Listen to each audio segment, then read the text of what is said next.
मृत्यु से पहले क्या होता है, प्राण कहाँ से निकलते हैं। आँख, नाक, मुंह और अन्य मनुष्य के अंतर्गत 9 छिद्र होते हैं।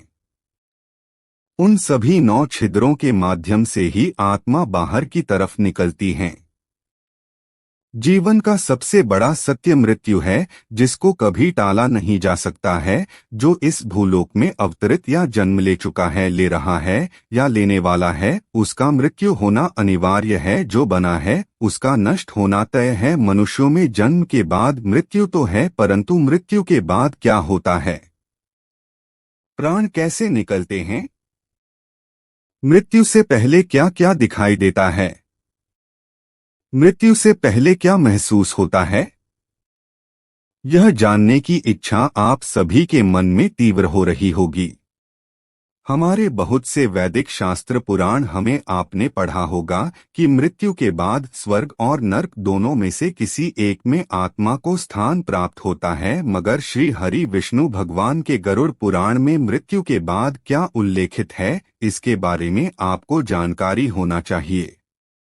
मरते हुए व्यक्ति को वो 2 यमदूत नजर आने लगते हैं जो उसे लेने के लिए आए होते हैं।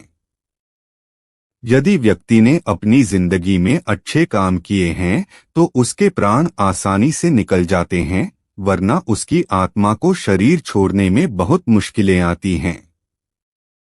गरुड़ पुराण के अनुसार मृत्यु से पहले अंतिम कुछ दिनों में व्यक्ति को यमदूत नजर आने लगते हैं। यह पहले ही तय हो जाता है कि मृत्यु के बाद व्यक्ति को कौन से द्वार से ले जाना है और शरीर में से उसके प्राण कहाँ से निकलेंगे। शरीर से आत्मा कैसे निकलती है? यह मनुष्य के कर्मों पर निर्भर करता है कि मृत्यु के समय मानव की आत्मा शरीर के किस अंग से बाहर निकलेगी। गरुड़ पुराण के अनुसार जिसकी जैसे कर्म होंगे उसको वैसे ही मृत्यु प्राप्त होती है। तो चलिए आपको बता देते हैं प्राण कैसे निकलते हैं। 1. यदि मनुष्य घोर पापी है, दुष्ट दुराचारी, तो उसकी आत्मा हम मल और मूत्र के द्वार से निकलती है। ऐसे में यमदूत ऐसे आत्मा को दक्षिण द्वार से ले जाते हैं, जिसे गरुड़ पुराण के अनुसार सबसे खराब बताया गया है।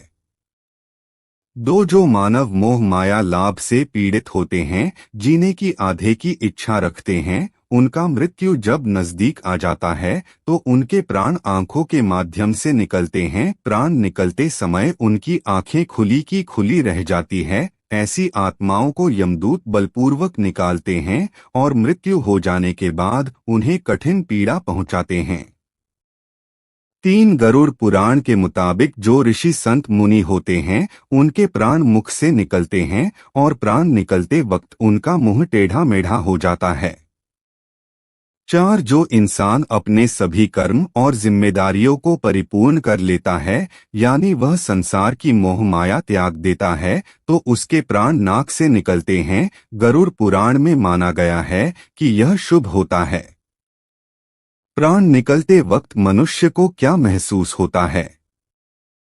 गरुड़ पुराण में बताया गया है कि मरते वक्त मानव की सारी इंद्रियां शिथिल नष्ट पड़ जाती है और उनकी याददाश्त सालों साल पुरानी भी याद आने लग जाती है। व्यक्ति को अपने अच्छे बुरे कर्म का ज्ञान होने लगता है और उनकी आंखों के समक्ष सारा लेखा जोखा जाता है जो उसने अपनी पूरी जिंदगी में किया है। प्राण निकलते समय वह बोलने में असमर्थ हो जाता है। 47 दिन बाद यमलोक पहुंचती है आत्मा। शव जलाने के बाद मृत देह से एक शरीर उत्पन्न होता है जिसे जीवात्मा कहा जाता है। यमलोक में आत्मा को शुभ अशुभ फल भोगने पड़ते हैं। मृत्यु के बाद 12 दिन आत्मा वही भटकती रहती है। 13वें दिन आत्मा को यमदूतों द्वारा पकड़ लिया जाता है।